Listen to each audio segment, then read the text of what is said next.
we have the following. Simplify this expression. 2x minus 1 quantity squared minus x times 3x plus 1, and all of that quantity squared. Now there's a little side note. Notice that we aren't using parentheses here, we're using square brackets. You may encounter this from time to time, where you see square brackets or maybe even squiggly brackets in place of parentheses. That's perfectly fine. I tend to just use bigger parentheses, but don't be surprised if you see that notation, don't be thrown off.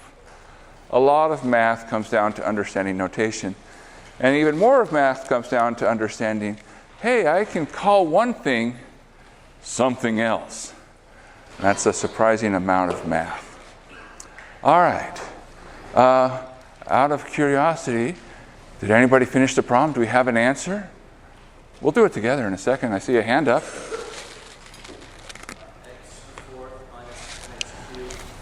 So, I'm sorry, you said?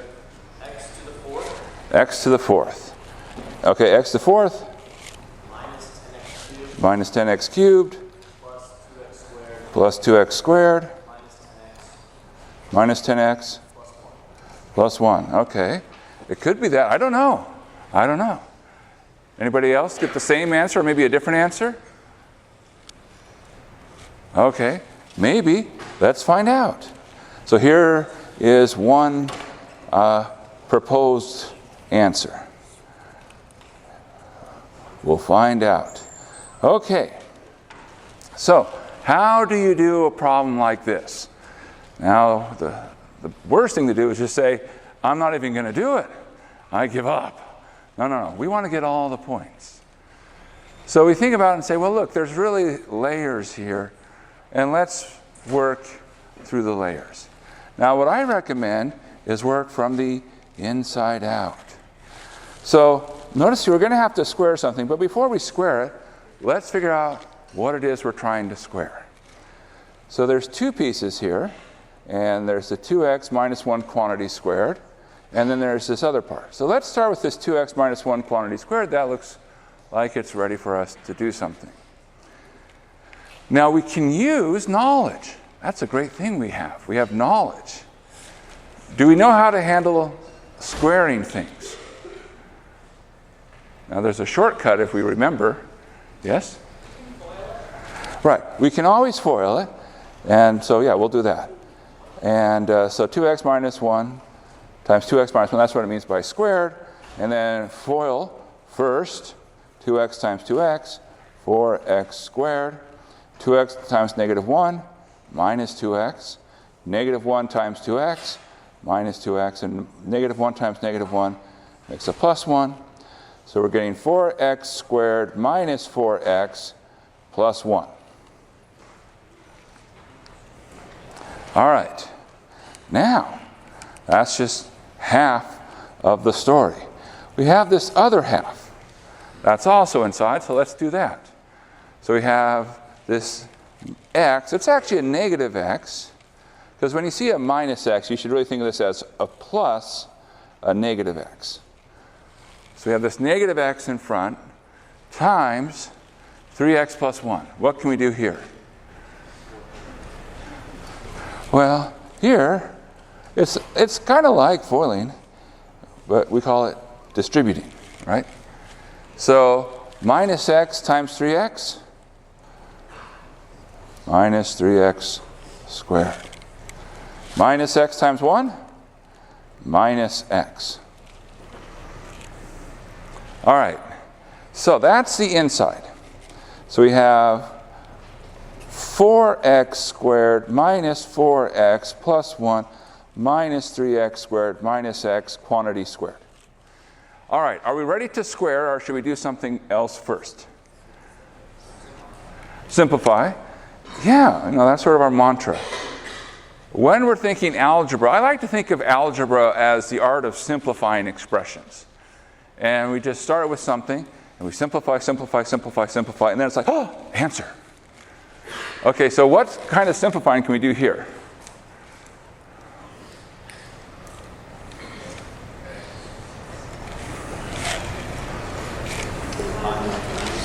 Combine like terms. Okay, I like that description.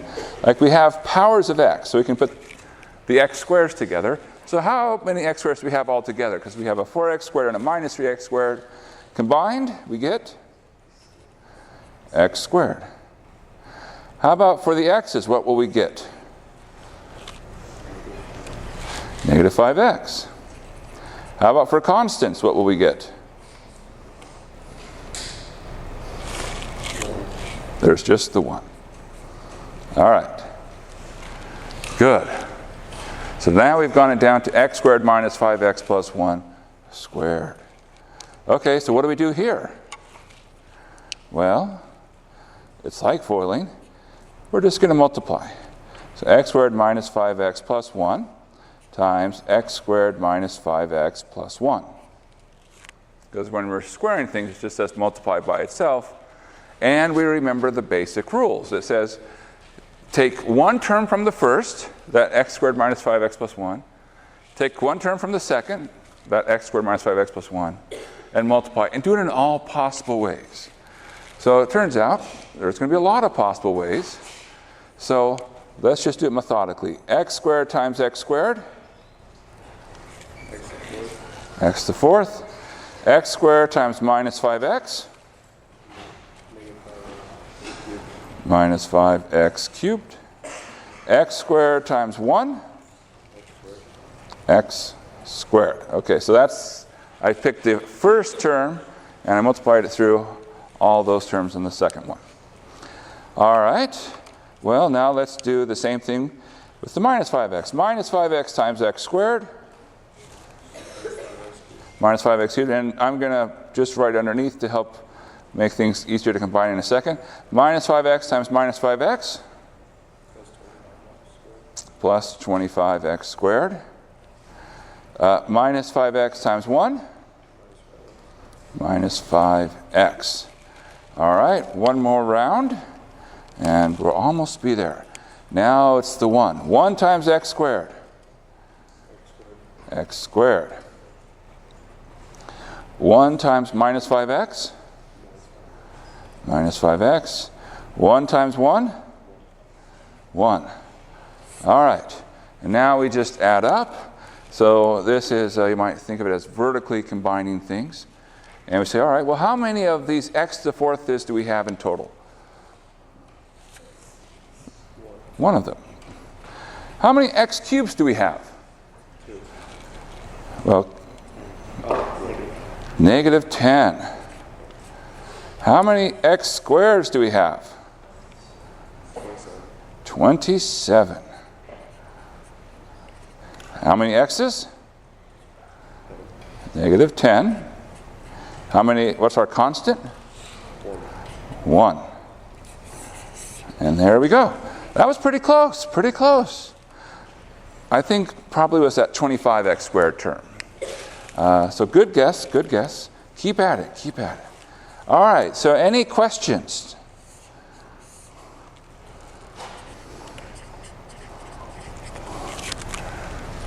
You're ready to do this, right? If you see this on the homework or a quiz, no worries.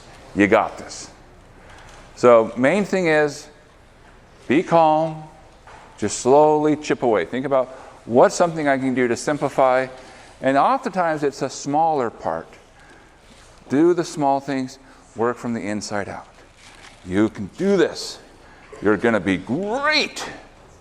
All right. So, quote for the day. Short quote. Engage. This is from Jean-Luc Picard, captain of the Starship Enterprise. And he'd often say that, engage.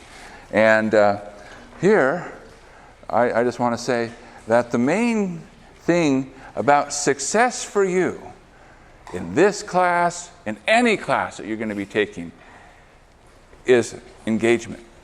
Are you staying engaged in the course? Come to lecture. Take notes. Ask questions. Work. The level of engagement that you put into the course is going to be reflected in your grade. The main person who determines your grade isn't me. It isn't even the computer that runs through and does the computation. It's going to be you. how engaged are you going to be? So stay engaged. Now, what's our goal for today? We're talking about factoring polynomials. And as a word of warning, factoring can be hard. I would say it's much harder than expanding. And there's one other thing I should say, I didn't write it down, is that there are other methods that we will not discuss. So, in fact, I would say there's lots of methods for factoring. We are just going to pick the one that the book talks about. So if you like this, great. If you don't, that's okay. Use what you know. But that's what we're talking about today. Okay. So to be clear, via example, when I talk about expanding, that says I want to multiply out, so this is like the FOIL that we often talk about, and get to an expression. So x minus 4 times 2x plus 5, that's 2x squared minus 3x minus 20. So the expanding is going from the left to the right. Factoring says, hey, what if I gave you this 2x squared minus 3x minus 20? Could you write it as this product of x minus 4 times 2x plus 5? That's factoring. Now, I've mentioned before, this can be challenging, and that can actually turn out to be somewhat useful. So, not just for polynomials, but for numbers. It turns out multiplying numbers is fairly straightforward. You just be patient enough. But factoring numbers is very hard. And the challenge is that when you try to factor something, there are sort of many possible ways it could factor, and most of them fail. So it's like finding the needle in the haystack. And because factoring is hard, it turns out its hardness is useful. There's this newfangled thing called the internet. It's all the rage these days. Kids love it. And oftentimes people want to make sure information is safe across the internet. And so there's various ways that they encrypt data. And one of the ways that they do it is they use the fact that factoring is hard. And so the fact that it's hard to factor has been keeping you safe online. All right, so why do we want to factor? Well, in terms of polynomials, it's going to help us identify properties of the polynomials, which are some things we're going to be talking about in the next few weeks. The other thing about factoring is it says, hey, if I can factor something, and in particular, if I can factor it and say the factored thing equals 0, then it allows me to say, oh, I can break it into smaller problems. So instead of saying the big thing equals 0, I can say I just have to check what happens when the little pieces equal 0. So factoring can help break big things into small things. And that's a great way to approach solving problems. All right, so what are some things we can do to help us to factor? So we're going to sort of build up. So the first thing we're going to talk about for factoring is let's pull out common factors. So in other words, I have a bunch of, we call them monomials. So I have a lot of pieces of my polynomial, and I say, let's look at those individual pieces, those little monomials. Maybe they all have something in common. Now, they always have a 1 or a minus 1 in common, so you can always pull that out. Pulling out 1 doesn't do much. Pulling out a minus 1 can help you flip signs. If you have a lot of negatives, flipping signs can be helpful to understand and make it easier to think about. But otherwise, you say, well, let's look at the coefficients. Is there some number that divides all the coefficients? Okay, pull that number out. Let's look at the variables. If I have some variable which is common to all the terms, then I say, okay, what's the lowest power? Pull that out. All right. So here's some examples. 4x cubed plus 6x squared minus 14x. Let's start with the coefficients, 4, 6, and 14. Is there any common factor? Something that divides into all three of the numbers 4, 6, and 14. 2. So we can pull a 2 out. And then we say, okay, now let's look at our variables. We have an x cubed, an x squared, and an x. So they all had an x. What's the lowest power of x involved? 1. So we'll pull out just x to the 1 power. And now we say, what's left? So if I pulled a 2x out of 4x cubed, what will be left? 2x squared. So you divide the 4 by the 2. And then you say, well, I'm pulling 1x out. There were 3 x's, so I have 2 x's remaining. How about I pull 2x out of 6x squared. What remains? 3x, right? I pulled out a 2. 6 divided by 2 is 3. There were 2 x's. I pulled one of them out. So that says there's 1 x left. So remember, when we write down x, it really means x to the 1. So that says there's 1 x. How about the minus 14x? We pull a 2x out, what remains?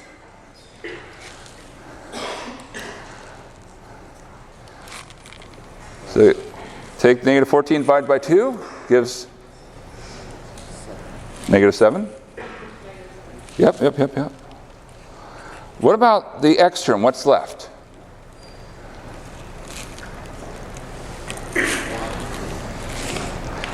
So someone said 1, so you can think about it as like x to the 0. There's no x's left. And so for that, we don't write down the variable. We just say, that's it. Now, if in doubt, you can always check. You can say, well, what would happen if I distributed the 2x through?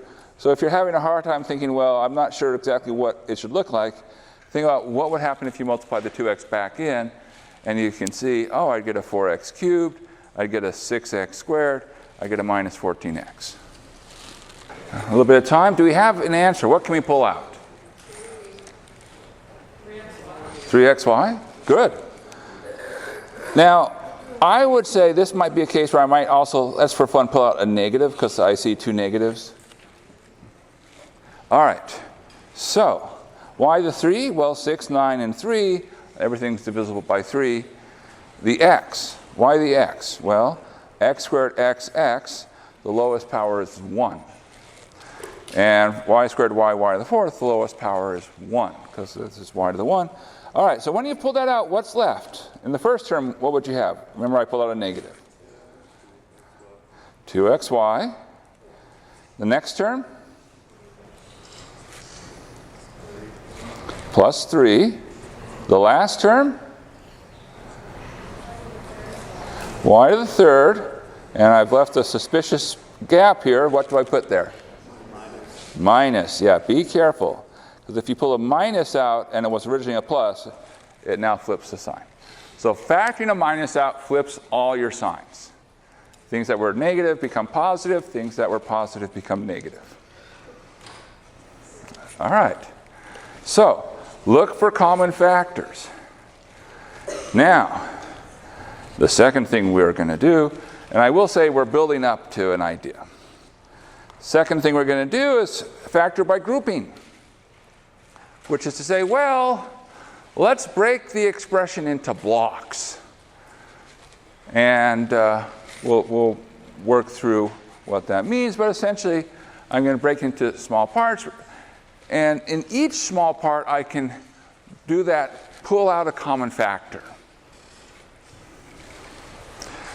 And what I want is, fingers crossed, is after I pull out that common factor, then what I have after I pull things out matches in the 2 parts. And then I can pull that out as a common factor. So it's sort of essentially we're going to pull out lots of common factors. Now, in the interest of full disclosure, this will not always work. So don't be like, this will always happen. We often rig the game in our favor when we show you examples like this, but it doesn't hurt to try. And one of the things that you should keep in mind is that there's always this rush, because you hear people like me will say, simplify, simplify, simplify. But sometimes simplifying can make things harder. And I know that sounds counterintuitive, but there are cases when you look at the expression as given, there's something you can do, but when you simplify it, it becomes obfuscated. So it doesn't hurt to just take a second before you simplify things and ask, hey, is there something going on here? All right. So let's try this. Now, first off, what do I mean by break it up into blocks? Well, I mean, for example, here, I would think of the first two and the last two as being my blocks. So I have the first two terms, the last two terms. Now let's think of what's happening with the first two terms. So I'm not considering that minus 3x plus 3. My world now is the 4x cubed minus 4x squared. Is there anything in common here? 4x squared. So we will factor out a 4x squared, and what will be left? X in the first term, and we got everything in the last term. So if you grab everything, that says, well, what's left is 1, and don't forget the minus. Okay, so that's the first block. In the second block, okay, so don't worry about that. Kind of keep in mind that there's this x minus 1, but we see this minus 3x plus 3, and we ask, is there any common factor here? Something that can be pulled out. Now, we can pull out a 3. Now, you suggested a negative 3. Why did you suggest negative 3? In some sense, we kind of have a little bit of inkling. We're hoping we get an x minus 1. So if I pulled out a 3, what would the first term look like? It would look like negative x, which is not quite this. So trying to match this, I say, well, if I want it to match, I should pull a negative 3 out. And what's left? X minus 1. Now, we look at this, and we say, ooh, there's a common factor going on here, right? Because we see an x minus 1 and an x minus 1. That's a common factor. What can we do with common factors?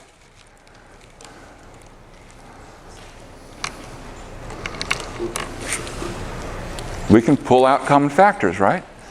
Now, does it matter that this is not a single term, but there's like a minus involved in the middle? No, no. This is just a thing, right? It's a block. And we can pull out blocks of things. So, the common factor, x minus 1, I'll pull that out, and I can pull it out at the end or the beginning, doesn't matter. Since it's near the end, I'll write it as x minus 1. What's left? 4x squared from the first term and minus 3 from the second term. All right. Well, now I have another one. Do we have an answer? Do we know how this is going to factor? Does it work, maybe? Yes?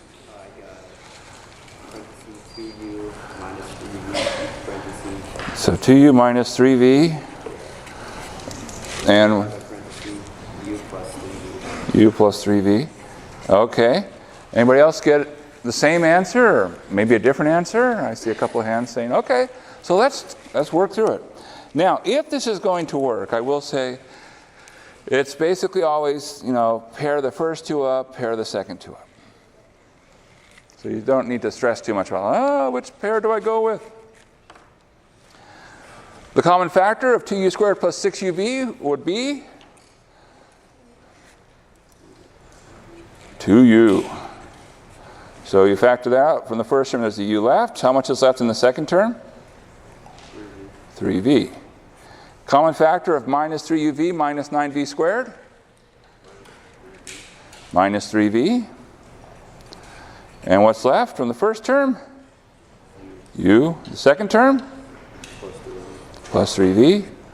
And we say, aha, u plus 3v is common factor. Good. And we're left with 2u minus 3v. Life is great. All right. Good. All right. Well, now this is sort of a stepping stone, because in order for this to work, we kind of have to have these middle terms, like being just right. But what if we don't have that?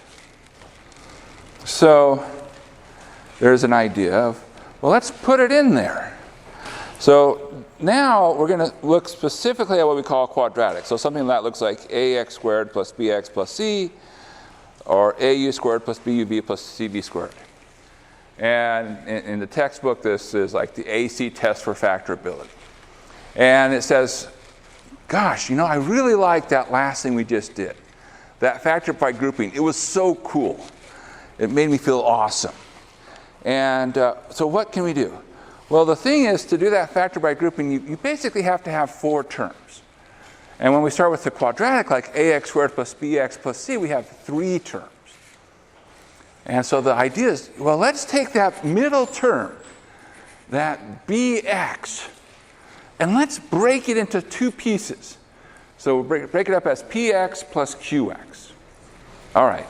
Now, I haven't said what p and q are, but let's just imagine that we do that in a smart way. And we say, okay, fingers crossed this is going to do our factor by grouping. And if we were to do that, what would have to be true? Well, I'd factor out a common thing from the first block. So when I talk about the first block, I have this ax squared plus bx. And I say, well, factor out an ax. That would be x plus b over a. The second block, the qx plus c, I'd factor out a q, and that leaving me x plus c over q. And what do I want? I want these to match. Because if they match, then the factor by grouping worked. Okay, so I'd love for all this to happen. What do I need? I need 2 things to happen. First off, I broke up this bx into px plus qx. So what that means is that if I add p plus q together, I've got to end up with b. So that's one constraint. I need p plus q to equal b. The second thing is that these need to match. So I need to have that p divided by a needs to equal c divided by q. And if you do cross multiplying, that says we need p times q equals a times c. So here's the idea. It's a procedure. You might hear the word algorithm. Algorithm is just a process, a procedure. It says, all right, suppose you have an ax squared plus bx plus c. Or maybe it's like au squared plus buv plus cv squared, same idea. But suppose you have one of these quadratics. Now what we're going to do is we're going to try to find, if possible, values p and q, so p plus q equals b, and p times q equals a times c. In other words, we want to satisfy our constraints. And suppose we did that. Then we say, great, replace the bx by px plus qx, and now factor by grouping. And you might say, okay, it asks find if possible. Will it always be possible? The short answer is yes, but I'm going to make a note here. We're going to restrict, so everything is nice. So restrict to everything. Now you might say, what does nice mean? We're going to restrict to being an integer. So if we can't find an integer solution, we just say, look, we're not even going to try. We'll have other ways. We'll have other ways to do that. Okay. So that's our procedure. Any questions?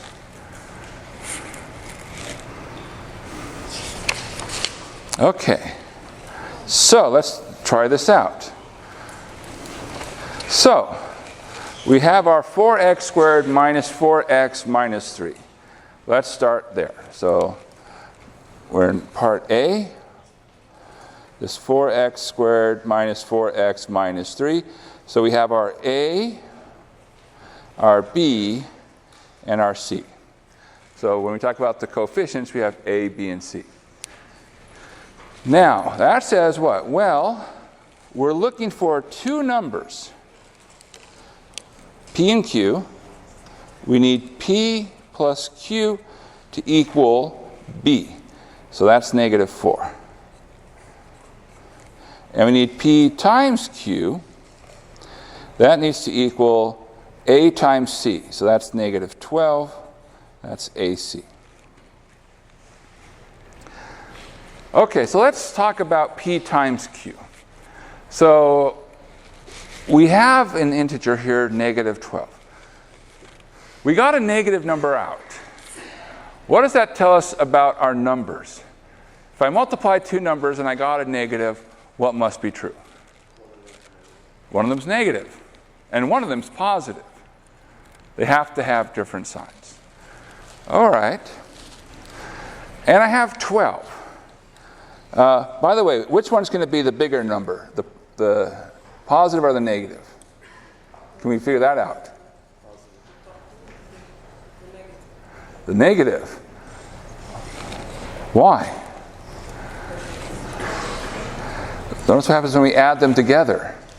We got a negative number. If I had a positive number and a negative number and the result was the negative, which one had to be the bigger size? It had to be the negative one, had to be larger in size. Okay, so let's think about ways to multiply 12. So what are ways you can multiply and get 12? Think of integers. Okay, we have 6 and 2, there's 12 and 1, 4 and 3, and essentially you can swap those. Now, we know one of them has to be positive, one of them has to be negative, and the bigger one has to be negative, because we reason that from looking at the signs.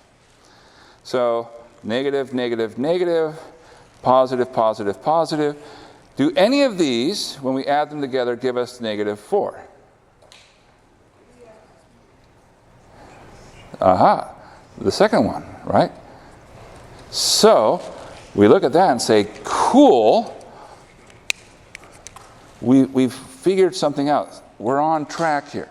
So, it says, if we choose P equal negative 6 and Q equals 2, then we are happy.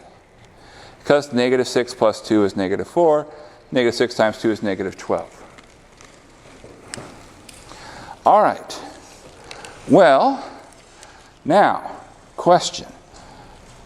It says we should replace this b by px plus qx. So should I do 4x squared minus 6x plus 2x minus 3, or should I do 4x squared plus 2x minus 6x minus 3? Which one is the correct one?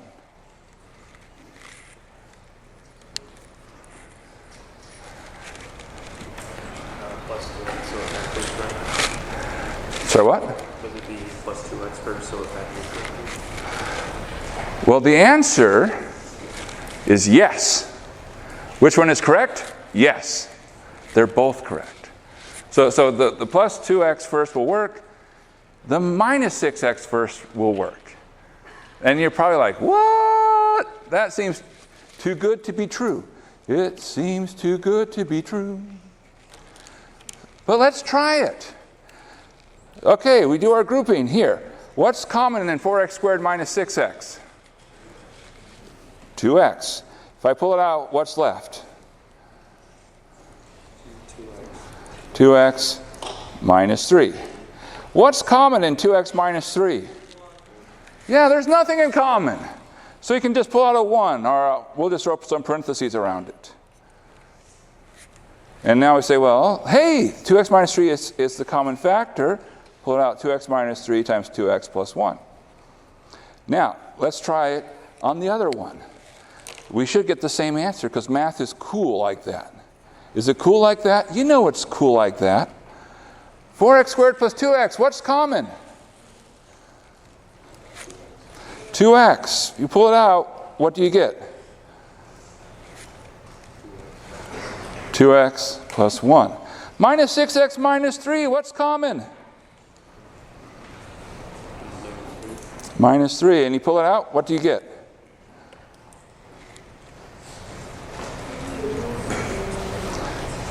(2x plus 1). Hey, these have a common factor of 2x plus 1. And if you factor that out, you get 2x minus 3.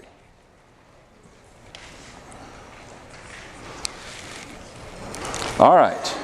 Now that's part A. Part B, we'll do this together as well. And I know you're skeptical. You're like, Steve, there's not enough space. Have faith. 2x squared minus 3xy minus 4y squared. All right. So again, we have our A, B, C. So we say, okay, we need to have some things happen. If we're going to be able to pull this off, we need P plus Q to be negative 3. And we need P times Q, and the negative 3 comes from that middle coefficient. And P plus Q needs to be negative 8.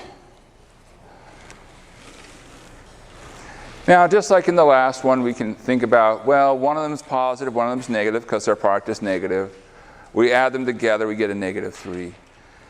Okay, so let's think about 8. What are ways that we can multiply and get 8? Whole integer numbers.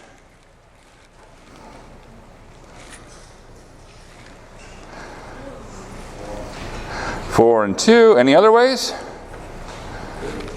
8 and 1, and that's essentially it. Everything, you could do 2 and 4, but that's like 4 and 2.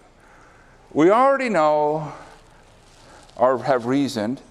If you haven't, you can just brute force it. If you didn't reason, you could also do the following: 2, 4, and 1, 8. And you can say, well, look, I need one of them to be negative, one of them positive. So now you say, okay, these are all the ways that P times Q could work and get negative 8. And you go through and you add, and you say, okay, do any of these give negative 3? So what happens here? Bum, bum, bum. Now, can it be factored? Well, there's a beautiful theorem, fundamental theorem of algebra, everything factors. There's also a beautiful theorem that says it's hopeless past a certain point. It can be done theoretically, in practice, hopeless. In quadratics, there's ways to do it, but this approach won't work. So we can't factor it using this approach. All right, there's another example here. Factor, if possible, 6t squared plus 5t minus 4. Do we have an answer? Were we able to factor it? The 6t squared plus 5t minus 4 factor, at least somewhat reasonably, or are we just like, not going to work, Steve? Wouldn't be prudent. All right.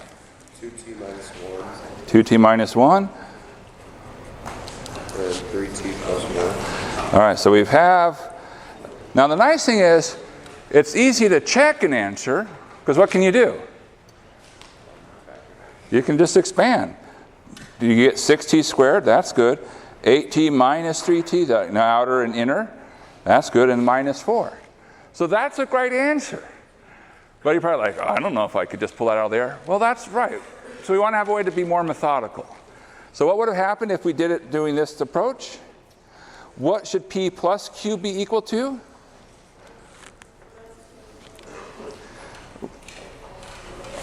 Five. And P times Q should be negative 24. Now, 24 is unfortunately has lots of ways to factor. But it's not infinite. Okay, so we have a negative. That says that we have a negative times a positive.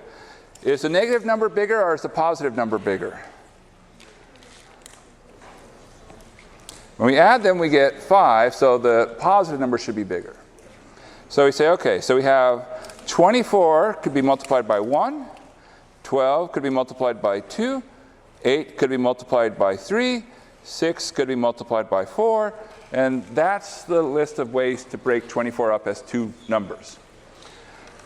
We know that the bigger number has to be positive, so we're going to look at these. Say, okay, 24 minus 1, 23. Nope, that's not going to work. 12 minus 2 is 10. Not going to work. 8 minus 3 is 5. That works. And 6 minus 4 is 2.